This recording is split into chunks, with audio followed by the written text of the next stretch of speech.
Guys, এই পাখি দুটোর প্রেম করা দেখে এই কুকুরটিরও শখ জাগে প্রেম করার। কাম যে করব মনে তো আনন্দ থাকা লাগবে। দুজন মানুষ ঘরে বউ থাকবি আনন্দ নিয়ে কাম করব।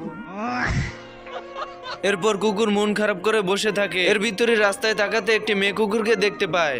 ইস, কি মাল যাচ্ছে গো, মালের দানা পড়ে গেছে। চুটিয়ে লাল করে দেবো, নোংরামি বার করে দেবো। এরপর কুকুর গিয়ে ইপটিজিং করতে থাকে। वाह क्या लड़का है। মাইয়া তুই ঠিকই ধরছ, তোর পেরে নাচছি আই জায়গা পাট কাটছে। হাতে আয়নায় দেখছো? তোরা দেখে আমার বমি আসতেছে। আচ্ছা বেটে, টিকটকিয়ে হো। কুকুরটির প্রেমের অফার রিজেক্ট হওয়ার কারণে মন খারাপ করে চলে যায় আর একা একা বলতে থাকে, কাউকে ভালোবাসবেন না, তাহলে আপনার সুন্দর জীবন নষ্ট হয়ে যাবে। এর ভিতরে হঠাৎ একটি মূর্তি কুকুরকে আসল কুকুর ভেবে লুচ্চামু করা শুরু করে দেয়। টাকা আর সম্পত্তি থাকলে পরে বিয়ে একখানকে চার কেন করা যায়। এই বলদ কুকুরটি মূর্তিকে আসল কুকুর ভেবে প্রেম করার জন্য মূর্তির আশেপাশে ঘোরাঘুরি করতে থাকে।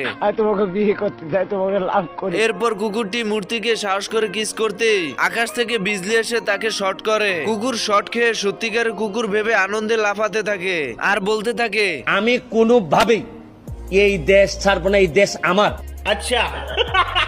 কুকুর তো খুশিতে লাফাতে থাকে। ওইদিকে বুড়লোক তার শব্দ শুনে বলে ওঠে, मांग मांग कोटाई गुंदा है रे। বুঝছি মাল পড়াইছাও না। কুকুর আনন্দের উপলক্ষে বুল্লুকের সাথে দুষ্টামি করতে থাকে। এদিকে বুলডুক রেগে গিয়ে পার্কের একটি সাইনবোর্ড টেনে কুকুরকে দেখায়। সরাইয়া ব দয়স্ক দু ল আব্দুল। আমার মাফ করে দেন হুজুর, আমার ভুল হয়ে গেছে।